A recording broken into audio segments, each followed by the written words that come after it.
الشیطان الرجیم بسم اللہ الرحمن الرحیم صدر وقار محترم ججز کرام میرے شرکائے مقابلہ اور سامعین کرام السلام علیکم۔ آج مجھے جس موضوع پر لفظ کرنے کا موقع ملا ہے اس کا عنوان ہے ایک مسلم حرم کی پاسبانی کے لیے۔ انسان کا وجود اور اس کی بقا ایک ایسے محور کے گرد گھومتی ہے جس کو عبادت کا نام دیا جاتا ہے۔ اگر یہ محور اپنے اس نقطے سے ذرا سی بھی ہٹ جائے تو پوری نوع انسانیت میں ارتشار کی کیفیت پیدا ہو جاتی ہے۔ رفتہ رفتہ یہ ارتشار جھٹکے کی شکل اختیار کر کے پوری انسانیت میں مخمصہ ڈال دیتا ہے۔ یہی وجہ ہے کہ دنیا کے ہزار شخص نے اتحاد کو اپنا مقصد حیات بنا کر پوری زندگی یگانگت و انسانیت، اخوت و محبت کی تسبیح پڑھ کر گزار دی ہے۔ اسلام نے اس کے فوائد اور جامعیت پر جو بحث کی ہے اس نے لوگوں کے دلوں میں جگہ بنا لی ہے۔ طلوع اسلامی کے وقت چشم فلک میں دیکھا کہ مدینہ منورہ میں انسان اور مہاجرین کے درمیان اتحاد و اتفاق کا پیغام کس طرح نقطہ عروج پر پہنچ گیا۔ جناب صدر، آج ہمارے اندر اتحاد و اتفاق کی جو حکمت عملی ہونی چاہیے تھی اس کے برعکس ہے، ہم ایک دوسرے سے نفرت کا ماحول بنا رہے ہیں۔ ہر جگہ ٹولیاں، جماعتیں اور ہم مسلمان تقسیم در تقسیم کی راہ پر گامزن ہیں۔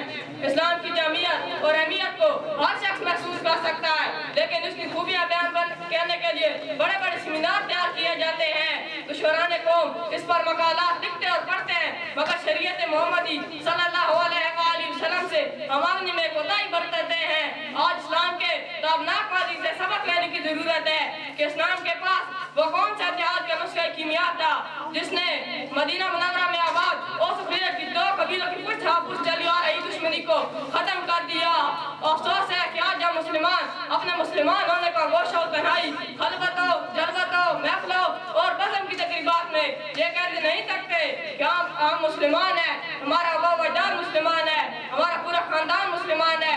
اس ساری تفصیلات گنوانے کے بعد جب سامنے والا ہم پر گفتار اور کردار کے حوالے سے نگاہ ڈالتا ہے تو اسے ہمارے مسلمان ہونے میں شک ہونے لگتا ہے۔ جب وہ فرقہ بندیوں کی حد بندیوں پر نگاہ ڈالتا ہے تو ہدایت پانی کی راہ میں ہمیں اپنے لیے رکاوٹ گنوانے لگتا ہے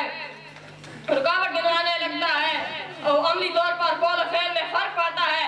جب وہ معاملات کی دنیا میں سے فرق پاتا ہے تو اس کے ہوش اڑ جاتے ہیں اور وہ یہ کہتا ہے کہ جس نبی کریم صلی اللہ علیہ وآلہ وسلم کی یہ امت ہے اس کے اخلاق، معاملات، لین دین، کلام و بیان اور احسان و سلوک میں کوئی مثال نہیں، لیکن اس کو ماننے والے مسلمان آخر کیوں زبانی صفوں کی داؤں میں جا رہے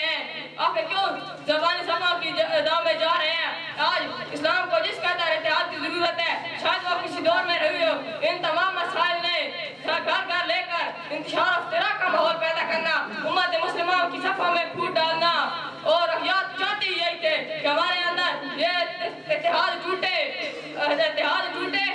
اور ہر فرقہ اپنے آپ میں دین بن گیا ہے۔ جس قوم کا دین ایک، اللہ ایک، ایمان ایک، رسول ایک، قرآن ایک اور قبلہ ایک ہو تو پھر بھی ہزارہ طرح کے جھگڑا کیوں؟ بقول اقبال، منصفت ایک ہے اس قوم کی نقصان بھی ایک، منصفت ایک ہے اس قوم کی نقصان بھی ایک ہی ہم سب کا نبی، دین بھی، ایمان بھی ایک، حرم پاک بھی، اللہ بھی، قرآن بھی ایک، حرم پاک بھی، اللہ بھی، قرآن بھی ایک، کچھ بڑی بات ہی ہوتے جو مسلمان بھی ایک۔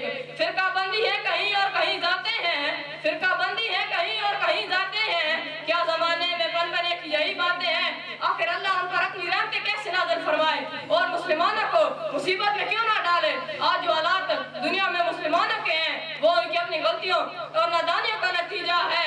اب بھی وقت ہے کہ ہم سدھر جائیں، اللہ کی رسی کو مضبوطی سے تھام لیں، ایک ٹھوس امت بن جائیں اور متحد ہو جائیں، تعلیم حاصل کریں، زندگی کے ہر شعبے میں اپنی جگہ بنائیں۔ علامہ محمد اقبال کے شعر کے ساتھ میں اپنی تقریر کا اختتام کرنا چاہوں گا۔ ایک مسلم حرم کی پاسبانی کے لیے، ایک مسلم حرم کی پاسبانی کے لیے نیل کے ساحل سے لے کر تب خاکے کا جگر۔ والسلام۔